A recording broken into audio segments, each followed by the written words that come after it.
and I wanted to show you division in the lower elementary classroom, how we do division in the lower elementary classroom.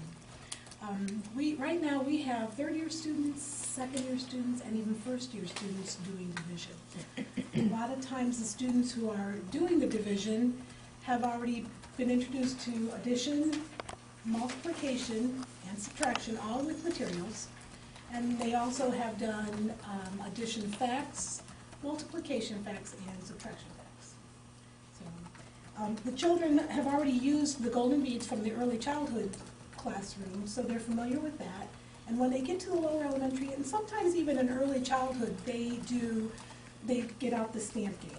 And the stamp game is that one step closer to abstraction, where they can do the work without the concrete material. So we slowly wean them from the materials. But we really encourage down in lower elementary still to use the materials to understand the process. So we will do division. The first lesson for division is always done with the stamp game in our classroom. So we will show them, usually we will have several students that are ready for this lesson, and we use the stamp game mostly because one of the things in the stamp game that's new to them are the Skittles. And up to this point they haven't used the Skittles, or what are the Skittles for? Well, we use them to show the divisor, or the 3, in the problem that we're going to give them. So in this problem, the divisor is 3, and the Skittles are the same color as our place values. Units, tens, hundreds, thousands. If I were to divide by 23, then I would have the blue Skittles out. But that's a whole other lesson. So the 3 here is the divisor, and then the dividend is built with the stamp game. So they build it 2,198, and then we tell them it's a fair process, so they have to divide that 2,198 amongst the Skittles. And they do this for a while with the stamp game. When we do the division, then in any of our processes, we'll go back and review the other processes. Let's throw in the addition with the subtraction and the multiplication, see if they're remembering what they have to do. And so we go back and forth. We'll go back, and then forward, and then back. When they come back to the division, after reviewing some of the other processes, then we go into the test tube division, a step even more closer to, is that right, even more? Yes. Closer to abstraction, yes, into the long division. Yeah. And so Megan is going to show you the actual lesson for the test tubes, because the test tubes is one of our favorite division. Yeah. And this, like Miss Liz was saying, shows the long division. So the problem that I'm going to be doing is 8,147 divided by 6. The beads here represent the dividend, which is 8,146. Like Miss Liz was saying with the Skittles, that represents the divisor, and the board here represents the quotient each time. So also with the test tube division, we work with the material from left to right. So we start with the largest value and work our way to the smallest value. So with this work, how you set it up is we're going to use these cups. The black represents millionths. The gray, oops, this is what you were talking about. Check those.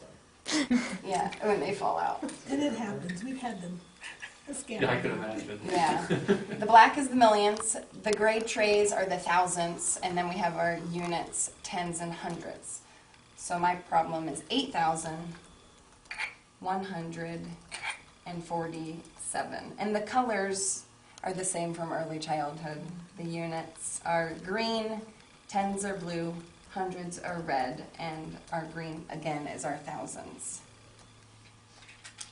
Our divisor is 6, so I'm going to take out 6 Skittles.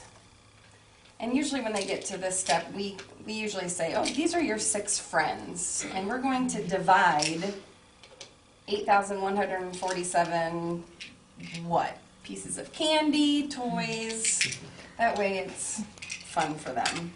I'm going to set up the problem. So I'm going to take 7 beads out of here. And each test tube has 10 in them because it's base 10.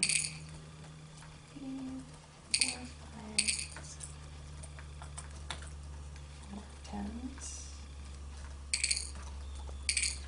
times we will tell them, make sure you count your test tube. Yeah. Because if it gets tipped over, sometimes there are less in the test tube, sometimes there are more, so each time we use them. And that usually happens too. I only need 1 and 5 fall out. And 8. Alright, so our problem is set up now. Now I'm going to write it on the board. 8,147 divided by 6. And usually down here at the bottom I'll put a little guide. And what this guide is it stands for divide, multiply, subtract, and bring down. So an easy way for them to remember it is daddy, mommy, sister, brother, and sometimes we have a remainder, which is Rover, the dog. Start with the largest value. So I need to distribute these 8 beads among our 6 friends.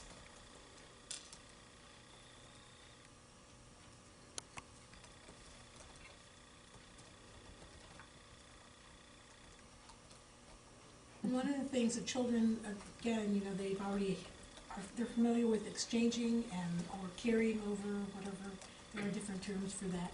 So they are familiar that they might have to exchange something. Yeah. If you'll notice, it went in equally between our 6 friends 1 time, with 2 left over. So I'm going to put those 2 back in our cup. So the answer here is 1. So I just divided. Now I need to multiply. 1 times 6 is 6.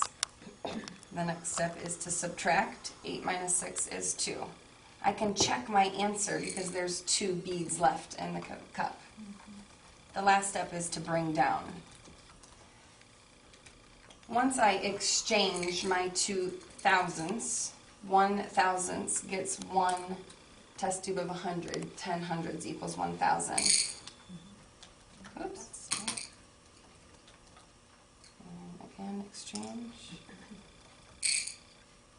So now in my hundreds cup, I have 21 beads.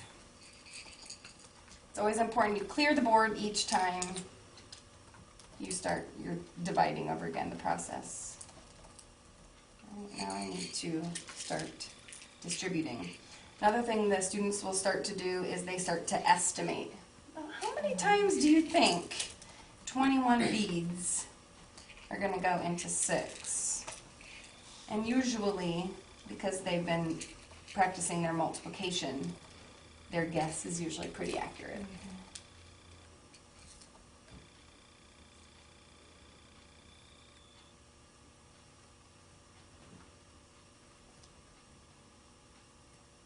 I have 3 left over, so I'll put those 3 back in here. My answer is 3. Start the process again. I just divided, now I multiply. 3 times 6 is 18. Subtract. I usually show all their work. 3, which I have the 3 in my cup. And bring down.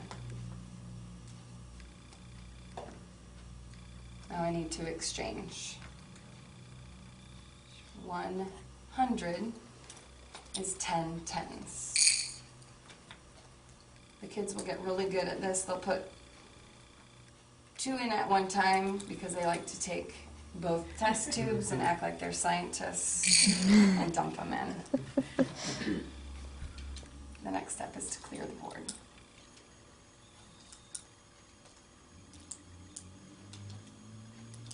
And in your blue cup, you have 34. Yes.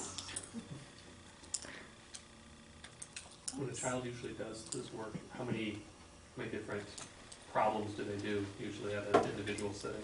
It depends on the child. Some children will get it quickly and they can do 3 or 4. At the very beginning, we usually will expect them to do at least 2 because by the time they weigh it out and count them and put them back in, then 2 is, it takes them a good amount of time to do just those 2. Yeah. You know, the more they do it with materials, they see the 3 left over, and like Megan said, you know, their multiplication facts, they already, like, oh, I get, and it's great to see that little light bulb go on, and say, 3 times 6 is 18, and so they just go on from there.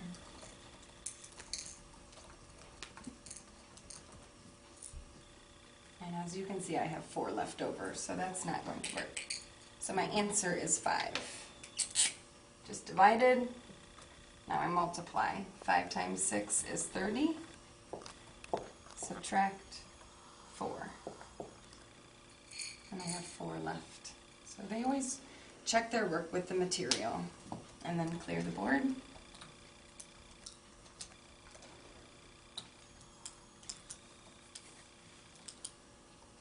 The multiplication fact work is very similar. They have the Skittles, and then they use beads, and they will lay all the beads out to do their fact work.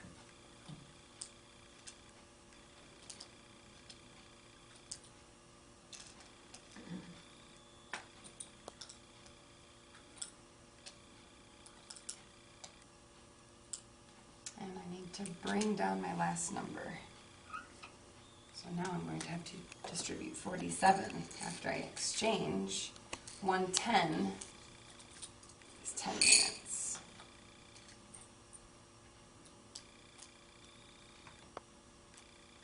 Oops.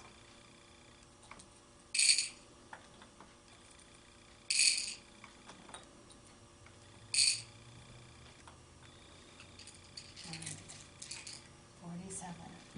You want to take a chance on what it's going to be? It's exciting to see what's gonna be.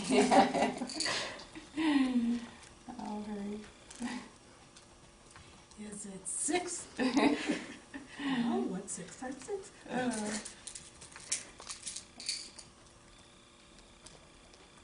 It's not 6.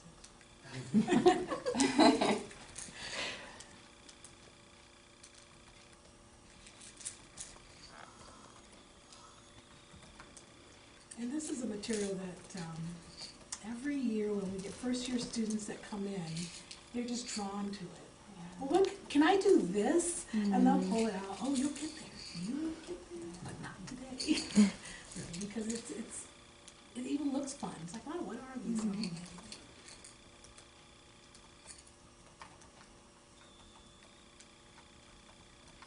Oh, I'm missing one, so I'm going to put those back in my cup. The answer is 7. 7 times 6, 52, subtract 5. And I have 5 beads in my cup. So that is my remainder. Now, one thing when she did the 6 times 7, if the children aren't, if the Oh, yes. math facts are not automatic, then they can count the beads, and on the board there are 42 beads, so they know that's what they're subtracting.